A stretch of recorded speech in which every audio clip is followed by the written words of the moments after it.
Hello दोस्तों, जो आज की सच्ची कहानी है वो आपके समक्ष रखने जा रहा हूँ। ये जो कहानी है ये मेरठ की है। मेरठ में एक पति ने अपनी पत्नी को एक शक के आधार पर गला रेंत कर उसकी हत्या कर दी। दोस्तों, 2 अगस्त 2025 को रविशंकर और रविशंकर की पत्नी सपना दोनों में आपस में शादी होती है।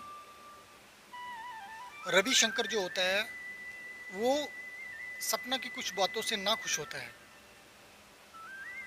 क्योंकि रविशंकर का कहना है कि जब भी वो अपने घर आता है तो वो देखता है कि अपनी पत्नी को वो हमेशा ही फ़ोन पे लगी रहती थी।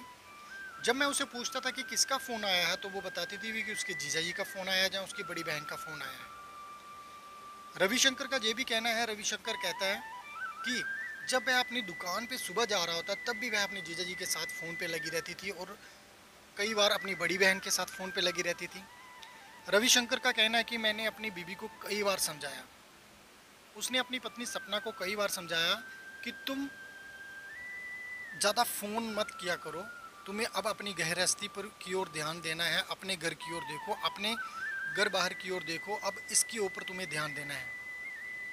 तुम सारा दिन उनसे बातें करती रहती हो, अपने घर की ओर ध्यान दो, अब ज़्यादा फ़ोन मत किया करो। लेकिन जो उसकी पत्नी सपना होती है वो इस बात को समझने के लिए तैयार नहीं होती है और वो अपने पति को कह देती है कि चाहे इसके लिए मुझे कुछ भी छोड़ना पड़े, लेकिन मैं अपने जीजा जी और अपनी दीदी को नहीं छोड़ सकती। इन्हीं सब बातों से खपा होकर जो रविशंकर होता है वो 2 अगस्त 2025 को शनिवार का जो दिन था, गंगानगर थाना क्षेत्र के अमहेड़ा में ही उसकी हत्या कर देता है। अब जब रविशंकर अपनी पत्नी की हत्या कर देता है फिर वो खुद ही वहाँ पुलिस थाने में जाता है और अपना जो बयान है वहाँ दर्ज करवा देता है। वहाँ जाकर वो अपने आप को पुलिस के हवाले कर देता है और कहता है कि मैंने अपनी पत्नी की हत्या कर दी है। फिर वो बताता है कि मैंने अपनी पत्नी की हत्या क्यों की। वो पुलिस कर्मियों को बताता है कि मैं अपनी पत्नी से दुखी हो चुका था, क्योंकि वो सारा दिन फ़ोन में लगी रहती थी, जहाँ तो फिर अपने जीजा जी से बात करती थी, जहाँ अपनी बड़ी दीदी से बात करती थी। उसने पुलिस को बताया कि मैंने कई बार अपनी पत्नी को समझाया लेकिन वो समझने के लिए तैयार नहीं थी। उसकी पत्नी 5 महीने की गर्भवती थी, लेकिन जब उसने अपनी पत्नी की हत्या की तो उसने कहा कि मुझे सब भूल चुका था कि उसकी पत्नी 5 महीने की गर्भवती है। दोस्तों, उसने ये भी बताया उसकी जो पत्नी वो हमेशा ही जीजा जी से बात करती थी। वो जब उसकी पत्नी सपना अपने जीजा जी को फ़ोन नहीं करती तो उसके जीजा जी का फ़ोन सपना को आ जाता। ये सब जो बातें थी रविशंकर को बहुत ही ज़्यादा झकझोर रही थी। उसे बर्दाश्त नहीं हो रहा था कि वो उसकी जो पत्नी है वो किसी और के साथ इतनी ज़्यादा फ़ोन पे बातें करती है।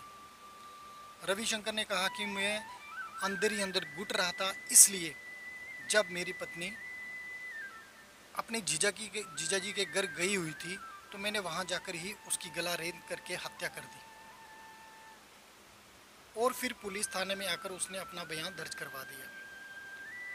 रविशंकर ने पुलिस को बताया कि उसने कई बार अपनी पत्नी को समझाया कि उसे अपनी गृहस्थी की ओर ध्यान देना है, लेकिन उसकी जो पत्नी सपना होती है वो इस बात को मानने को तैयार ही नहीं होती है।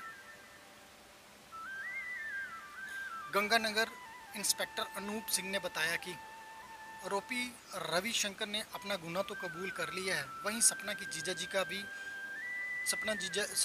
जी का कहना है कि उसने सपना को 7 बरस से पाल पोस कर बड़ा किया और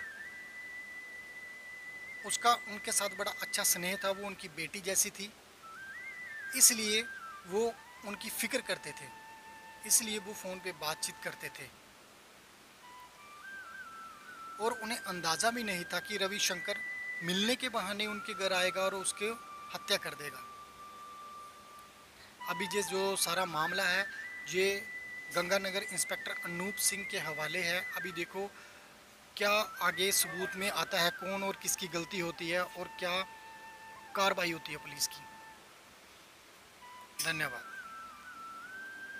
लास्ट में मैं ये कहना चाहूँगा कि किस तरीके से रविशंकर ने एक शक के आधार पर अपनी पत्नी को ही मौत के घाट उतार दिया, लेकिन पुलिस इसकी पूरी छानबीन कर रही है कि आखिर असली दोषी कौन है।